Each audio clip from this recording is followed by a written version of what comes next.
The quinoa salad is a really nice, underrated dish. All we do there then is we grill our almonds until they're nice and toasted, but do not burn them.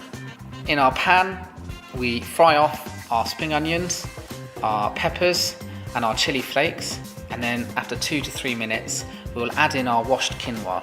We'll then add about 1.5 pints of water, and we'll bring that to the boil and simmer for between 5 and 7 minutes. Once that's simmered, we take it off the heat and allow it to stand, giving it a good stir and check for seasoning.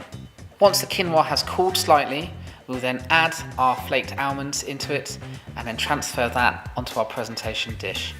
And that is your quinoa salad ready to serve.